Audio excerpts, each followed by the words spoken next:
Oo,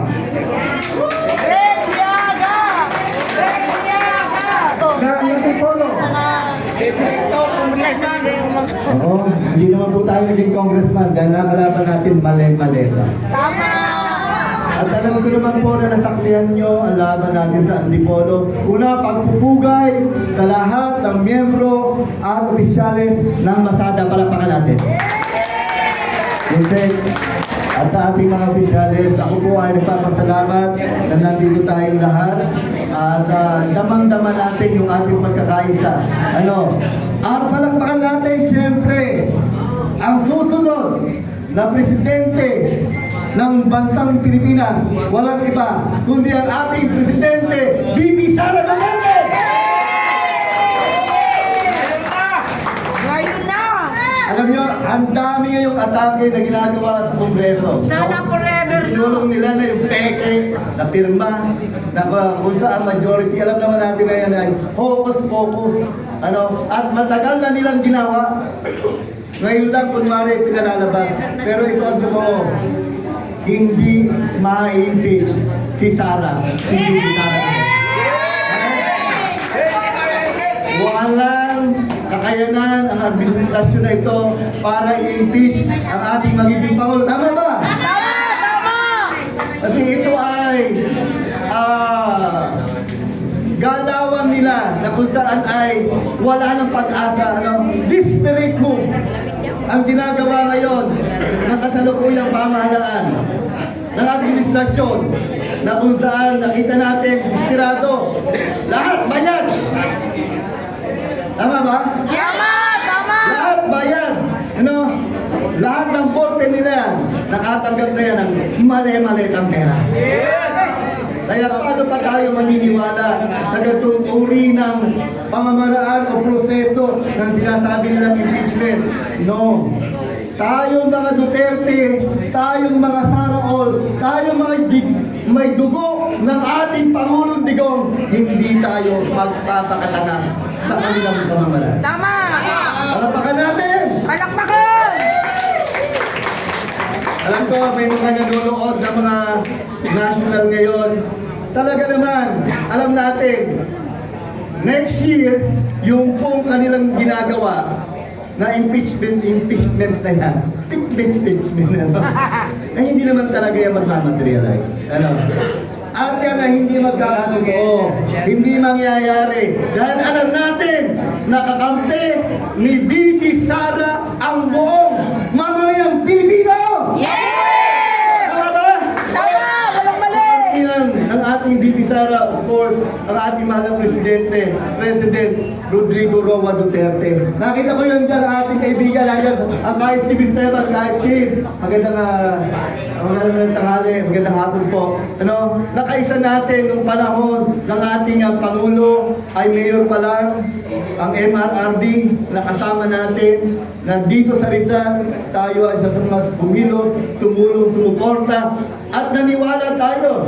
Noon nga, walang mayor, walang gobernador na naniniwala at kakampi ang ating dating Pangulo. Pero ano nangyari? Dahil sa pagsasama-sama ng mga mamamayang Pilipino, nanuklok ang ating mayor, ang ating presidente. Mayor, pa rin ang tawag natin dahil sabi nga niya, napakahamon po nitong ating presidente. Huwag mo akong tatawagin na presidente. Sabi na rin, bakit? Ang gusto pa rin niya, Mayor Rodrigo Roa Duterte. Pero, he is deserved to call our President Rodrigo Roa Duterte.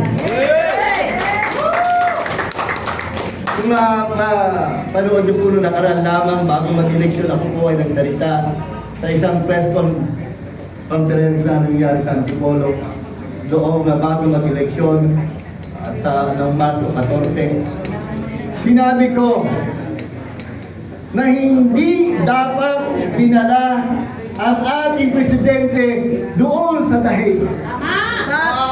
Dahil ang dahig ay walang karapatan para litisin ang ating Pangulo.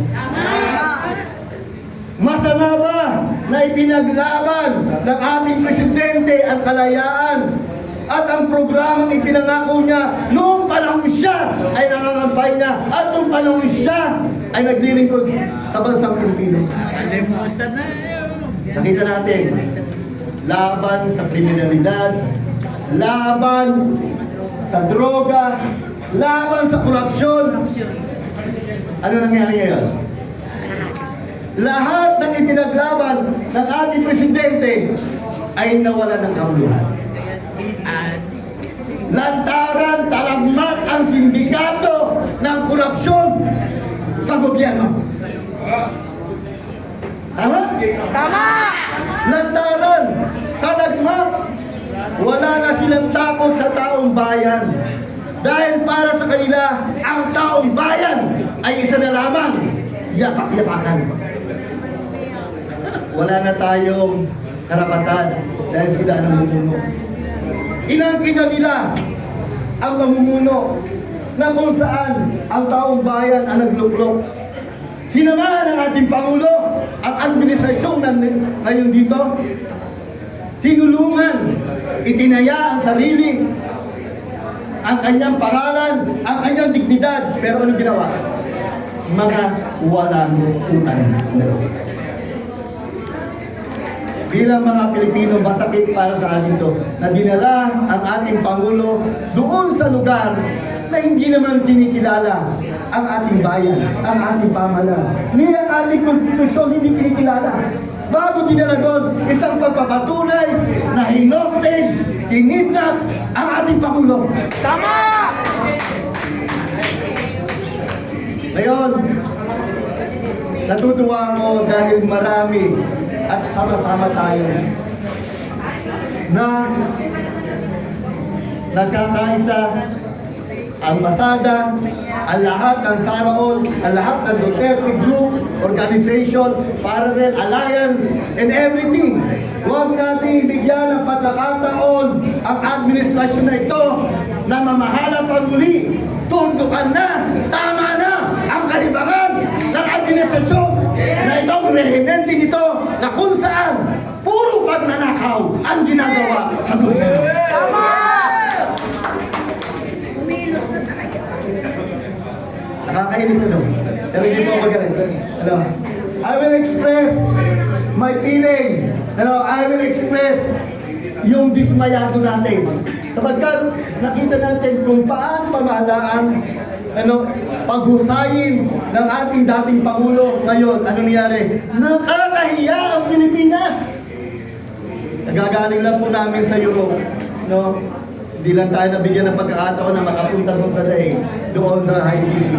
Pero sabi ko, hanggang doon pala sa Europa, ay naririnig mo ang ugong-ugong at kwentuhan at chismisan kina hindi lang ng mga Pilipino, kundi mga banyaga. Anong tingin sa Pilipinas? Lugar ng mga taong magnanakaw. My God. Yeah. Anong klaseng gobyerno meron tayo dito? Nakakahiya. Samantalang tayo mga Pilipino, mararangal ang buhay, masayahin, mapagmahal sa pamilya, sa ating bansa. Pero ito ngayon, ang ating kinalabasan. Subalit, meron pang pag-asa.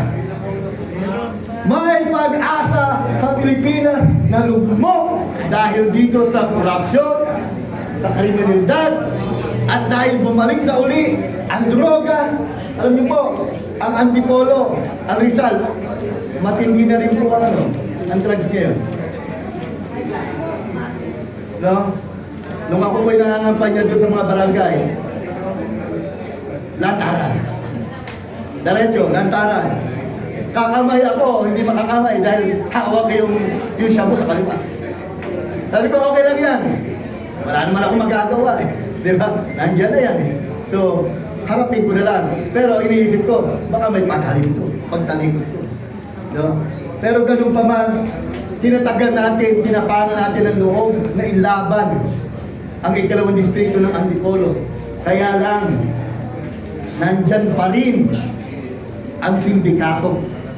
At isa sa sindikato dito sa Pilipinas ay walang iba kundi ang komisyon. on election. Diba? Alam niyo ba yan? Yes. Na walang magiging mabuting halalan sa bansang Pilipinas, sa lokal man o nasyonal, kapag ang COMELEC na yan ay nandyan pa rin. Dapat yan nawawala na. Dapat yan tinatanggal na. Sabi ko, bakit kailangan i-impeach? Hindi kailangan dahil appointed yan. Ano? Independent body, pero kuratong.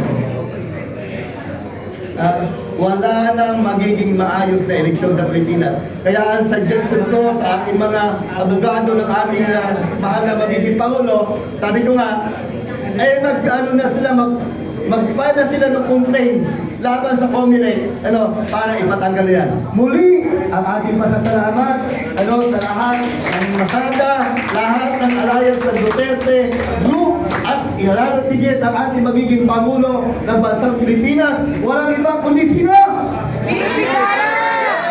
Mahina, walang iba kundi sino? Mapagpala at mapagpalayang hapon sa bawat isa. Maraming salamat.